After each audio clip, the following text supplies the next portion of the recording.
প্রিয় শিক্ষার্থী, আজ পঞ্চম শ্রেণীর নবম অধ্যায়ের 7 নং ও 8 নং অঙ্কের সমাধান করব।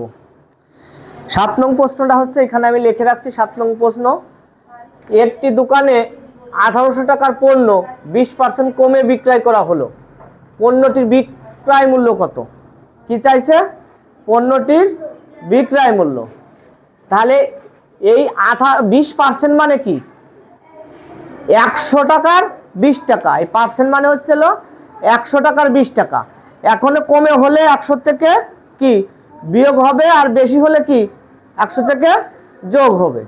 আগে আমাদের পার্সেন্ট জিনিসটা বুঝতে হবে। পার্সেন্ট মানে 100 সাথে সম্পর্ক। তাহলে এই 20% কম মানে কত টাকার কম? কত টাকার 20 টাকা কম? 100 টাকার 20 টাকা কম। এখানে বলছে দোকানে 18 টাকার পণ্য 20% কমে বিক্রয় করা হলো। তাহলে পণ্যটির বিক্রয় মূল্য কত? তাহলে আমাদের এই 20%টাকে বুঝতে হবে যে এই 20% কত টাকায় 20 টাকা কম। তাহলে কয় টাকায় 20 টাকা কম? 100। এখানে তো আমাদের কোনো ক্রয় মূল্য দেয়া আছে? তাহলে আমরা কি করব? ক্রয় মূল্যটা ধরে নেই। ক্রয় মূল্য ধরবো কত?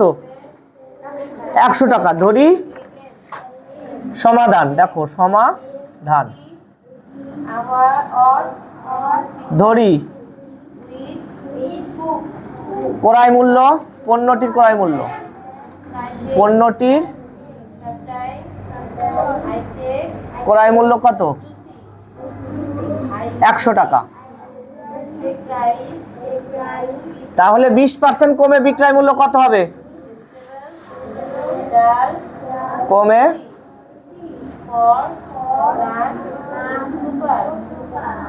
20% কমে বিক্রয় মূল্য কত টাকা? তাহলে 80 টাকা। তাহলে আমরা কি করব? 100 থেকে -20। কমে থাকলে আমরা কি করব? মাইনাস করব। আর যদি বেশি থাকে যোগ করব। তাহলে বিক করলে কত হয়? 80 টাকা। 80 টাকা। এখন আমাদের প্রশ্ন দেখো, আমরা ক্রয় মূল্যও পেয়ে গেছি, বিক্রয় মূল্য পেয়েছি। এখানে ক্রয় মূল্য কত? এইখানে ক্রয় মূল্য কত? 100। আর বিক্রয় মূল্য 80। তাহলে এখানে ক্রয় মূল্য হচ্ছে 100 টাকা, আর বিক্রয় মূল্য হচ্ছে, এখন প্রশ্নে চাইছে কি ক্রয় মূল্য না বিক্রয় মূল্য? বিক্রয় মূল্য। যেটা চাই সেইটা আমাদের ডানে যাবে, যেটা চাই সেটা কোথায় যাবে? তাহলে এখানে প্রথমে কি লিখবো? ক্রয় মূল্য। এই ক্রয় মূল্য কত টাকা? 100 টাকা। 100 টাকা হলে বিক্রয় মূল্য কত হবে? ক্রয় মূল্য যদি 100 টাকা হয় তাহলে বিক্রয় মূল্য কয় টাকা হয়? 80 টাকা। কারণ এটা তো আমরা পাইছি। এবারটা 1 টাকা হলে এই জায়গা যেটা থাকে সবসময় এটা উপরেই থাকে, ঠিক আছে? 100 টাকা। আর কত আছে? বইটি কত আছে? 1800 টাকা।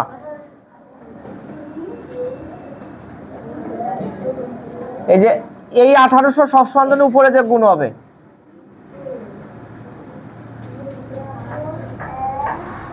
এই 100 আর এইটা 1800 যদি কাটি তাহলে কত? 18 হয় না? 18 আর 80 গুণ করলে কত হয়? এখন এখানে কি আছে? 18 আর 80, এই দুটো গুণ করে দেবো, কত হবে? 1440। এইটা তোমরা এখানে গুণ করে নেবা। 80 গুণ কত? 18। এই শূন্য 8টা 64, 11 কাটা 0 8, দেখো 0 4 8 4 14, 1400 কত হয়? 40 টাকা। 1440। বুঝছো সবাই? এই অঙ্কটা একদম সহজ। আমাদের এই পার্সেন্ট মানে হচ্ছে 100 সাথে সম্পর্ক, ঠিক আছে? 100 টাকায় যদি আমাদের কমে থাকে তাহলে ক্রয় মূল্য আমরা 100 ধরে বিয়োগ করব, আর যদি বেশি থাকে বা লাভ হয় তাহলে যোগ করব, ঠিক আছে? আমাদের এরপরে স্টেপ হচ্ছে চাইছে কি, পরের কাহিনী চাইছে। যদি ক্রয় মূল্য থাকে চাই তাহলে ক্রয় মূল্যটা ডানে যাবে, যদি বিক্রয় মূল্য চাই তাহলে বিক্রয় মূল্যটা ডানে যাবে, ঠিক আছে? এখান থেকে আমরা দুটো জিনিসই বের করে নেবো, ক্রয় মূল্য আর বিক্রয় মূল্য। দেখো এখানে ধরেছি ক্রয় মূল্য 100 টাকা, তাহলে বিক্রয় মূল্য কমে যেহেতু বেশি তাহলে বিক্রয় মূল্য কম হয়েছে। এটা আমাদের চাইছে বিক্রয় মূল্য, সেইটা আমরা যে ডানে দিছি। ক্রয় মূল্য এত টাকা হলে বিক্রয় মূল্য 1 টাকা এত টাকা। বুঝছো?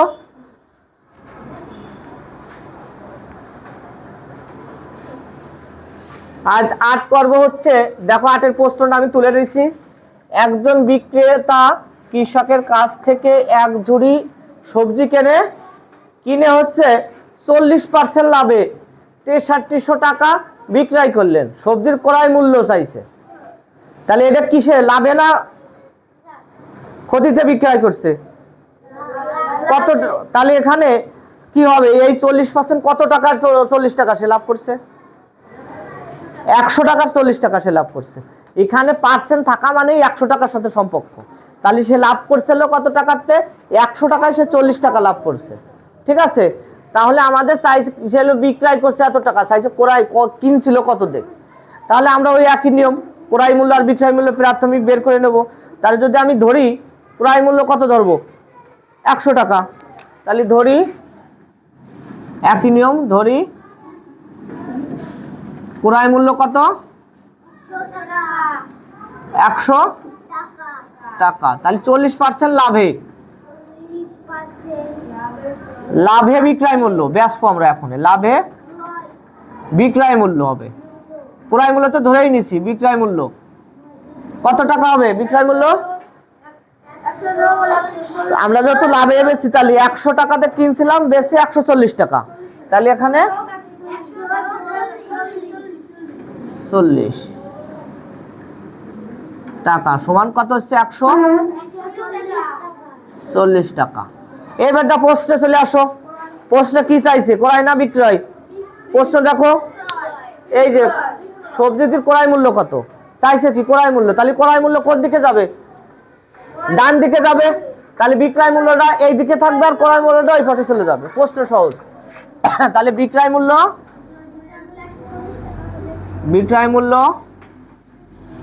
140 টাকা হলে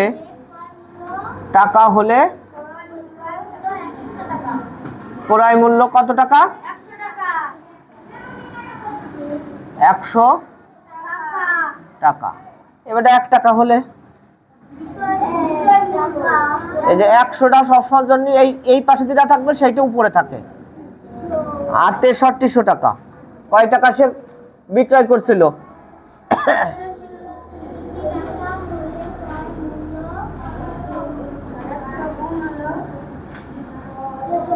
140। 140 63-র মধ্যে কয়বার যায়? 45 বার যায়। আমরা তো ভাগ করছিলাম, এই যে 45। তাহলে 45 আর 100 দিয়ে গুণ করলে কত হয়? 4500। এটাই উত্তর। তাহলে পণ্যটির ক্রয় মূল্য ছিল কত? 4500 টাকা। আর সে বেচেছে কয় টাকা বলো তো? 63 টাকা। এখানে যদি আমার বলে যে কত টাকা লাভ করছিল, তাও বের করা যায় না? এদের তো যদি এটা বিয়োগ করি, তাহলে তো আমাকে কয় লাভ হয়েছে আমরা বের করতে পারি। যদি প্রশ্ন বলে কত টাকা সে লাভ করছিল, তাহলেও আমরা বের করতে পারি। এইটার থেকে এইটা বিয়োগ করবো, কয় টাকা লাভ। বুঝছো সবাই? আচ্ছা, উঠো।